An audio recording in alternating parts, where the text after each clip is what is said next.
The most disrespected person in America is the black woman. The most unprotected person in America is the black woman. The most neglected person in America is the black woman. He just told me, don't say anything or harm would come to me. And I believed him, because if he had just done what he done to me, and he's an officer, who would believe me? Like he told me, who would believe me? And I believe that.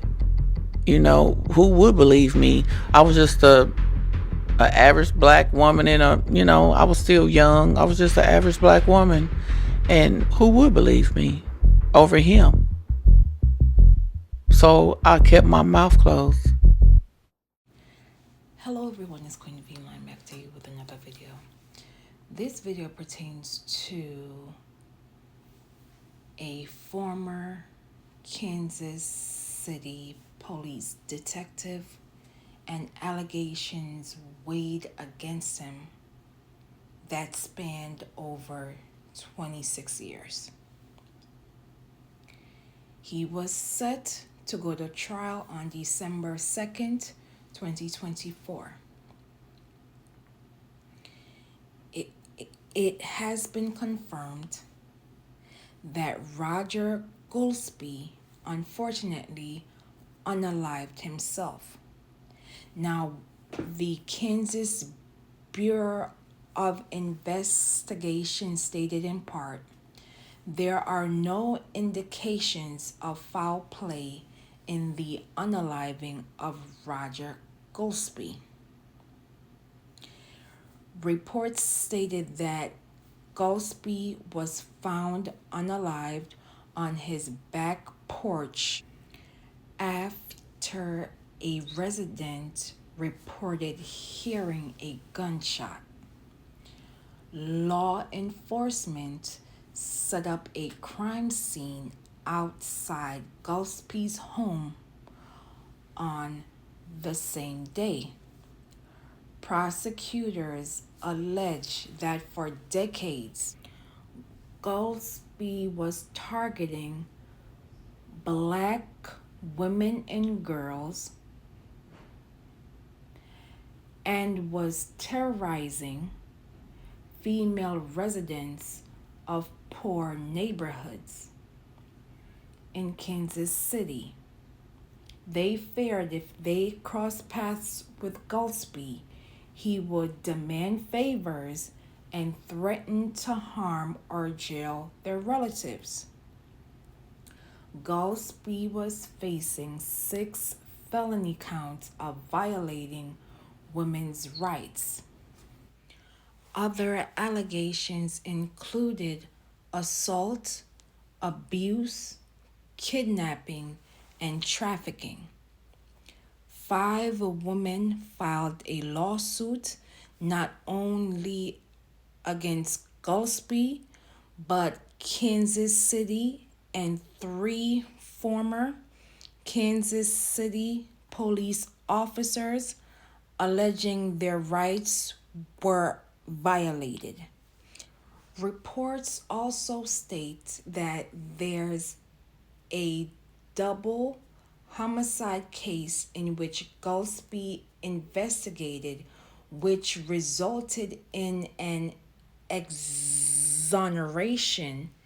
In addition, Jay-Z's Roc Nation filing 2 separate lawsuits, one in 2021 and the other last year, against Kansas City and Kansas City Police Department, alleging that minority and immigrant communities have been subjugated to an alarming pattern of abuse at the hands of Kansas City and Kansas City police for decades. In their recent filing just last year, Roc Nation submitted a Kansas Open Records request with the KCK-PD and the Unified Government of Wyandotte County and Kansas City, Kansas. The filings ask for complaints against current and former detectives and officers relating to past investigations into the KCK-PD by the FBI and the Kansas Bureau of Investigation, documents about the unalivings in the Wyandotte County Jail, and department training materials.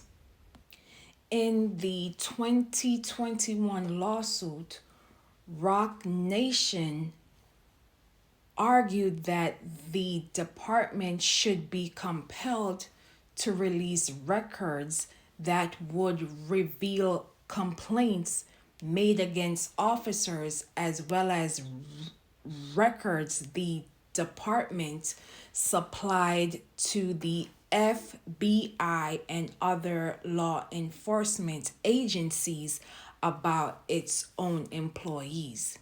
Now you will watch this brief news clip and I will be back with my commentary. Disgraced former KCK police detective was set to face trial on sexual assault charges Monday when he died by suicide. The KBI just released a report saying Golubski died from a gunshot wound to his temple. They do not suspect foul play, and agents are still waiting on a toxicology report. Now, one of Golubski's former co-workers is coming forward claiming there were warning signs. KMBC9's Andy Alcock spoke to a now retired KCK police detective about what he saw. That's a big problem, and you need to do something about it. Former KCK police detective Max Seifert said about 20 years ago, then Chief Ron Miller told officers at a training class Roger Golubski had a problem withholding information from his colleagues. Miller on Tuesday issued a statement about the numerous accusations of sexual assault against Golubski. It says KCK PD command staff had no idea what he was doing. Anybody who knew was obligated to report it. Nobody reported it. And nothing could be further from the truth. He knew there were problems with Roger Golubski. He knew it, and he did nothing about it. Seifert tells us he retired early from KCK PD in 2005 because of Miller's leadership as chief. Specifically, Seifert claims Miller protected wrongdoing from officers like Golubski from being exposed. Miller, other former KCK police chiefs, detectives, and the unified government are being sued over several accusations of Golubski's sexual misconduct. In a statement about Golubski's now canceled criminal trial, Miller, who's now the U.S. Marshal for the state of Kansas, said Tuesday, "I think we needed a trial. We needed the ladies to tell their story for the public." I thought he was a poor choice for the chief of police, as well as I think he's a poor choice for the U.S. Marshals. Reached by phone, Miller said KCK PD is aware of Detective Seifert's claims and they've never been proven. Andy Alcock, KMBC 9 News. Filed a lawsuit which includes Miller as a defendant. There's a motion to dismiss it because many of the accusations are decades old.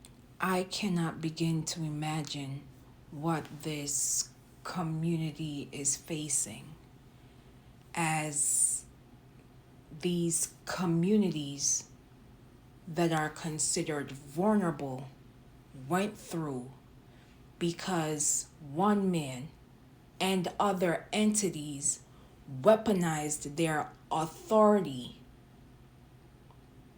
and abused persons because they knew that no one would listen. That's the white privilege that we are seeing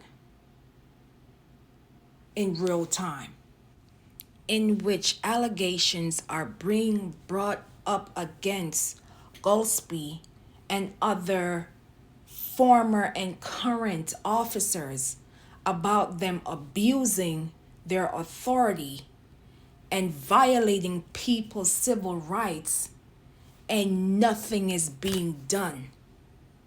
Had it not been for social media, I would not have known about this unfortunate story. Had it not been for Jay-Z's organization, Roc Nation, and other organizations fighting to get these stories heard, the public would not have been notified, because it's obvious that there is a problem in Kansas City in which officers feel like they can have full immunity over communities that are classified as vulnerable, and knowing that a system will not move with urgency delays the process of justice. I would not be surprised if there are other cases unknown to us in which Gillespie and others in Kansas City violated the civil rights of residents because they are afraid that no one will believe them.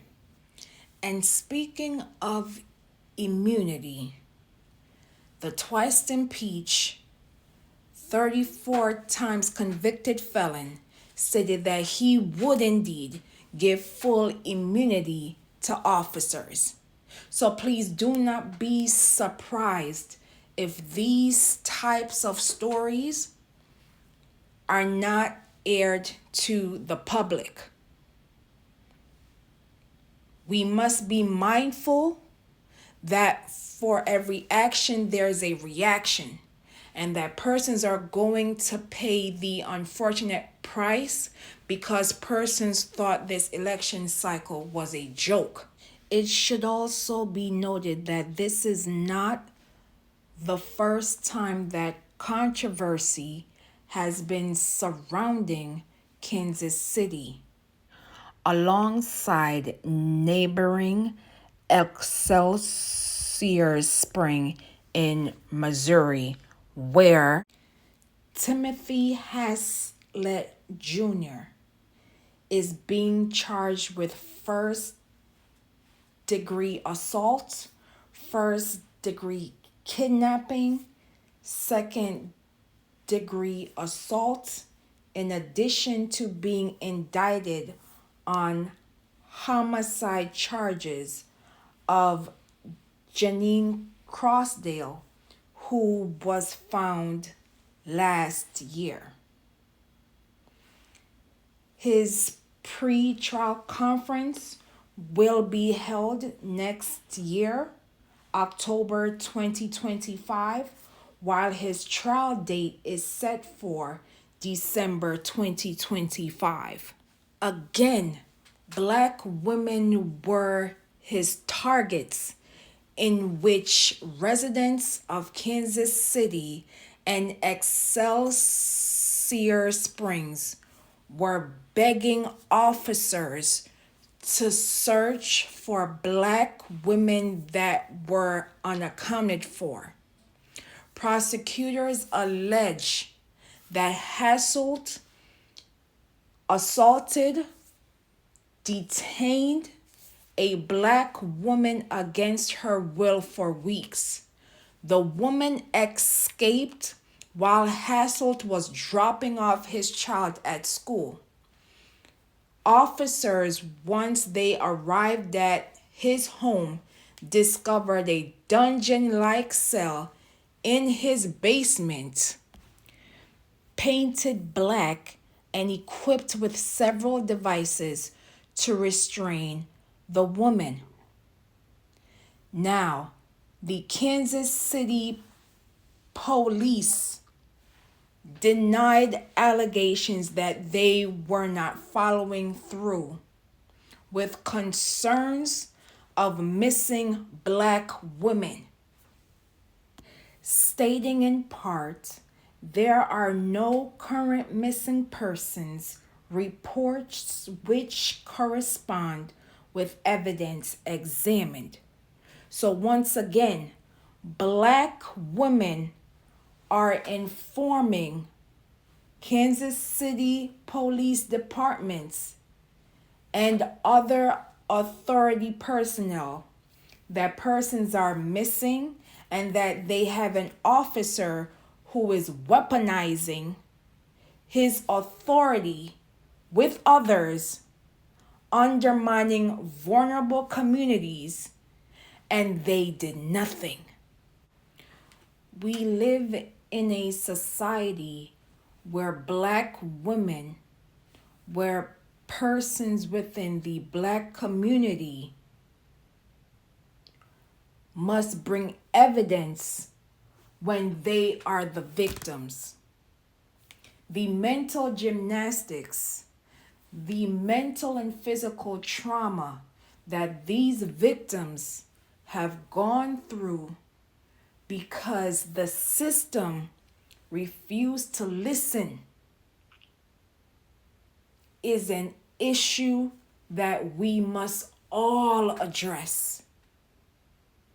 This notion of not believing Black women until a famous celebrity or evidence being leaked for persons to finally wake up. America, we really do have a problem in not listening, believing, and protecting Black women. I truly hope that the victims involved, known and unknown, are getting the help that they need in order to moving forward and thriving in their new chapters. In addition to sending condolences to Janae Crosdale family and friends as this time, as they are grieving the loss of a loved one, and now in the process of waiting for upcoming trial dates and seeking possible answers of losing Miss Crosdale. I will leave in the comments and description below for organizations and hotlines as it pertains to trafficking and mental health. I thank you for watching, and as always, please be safe out here, and I will see you in the next video.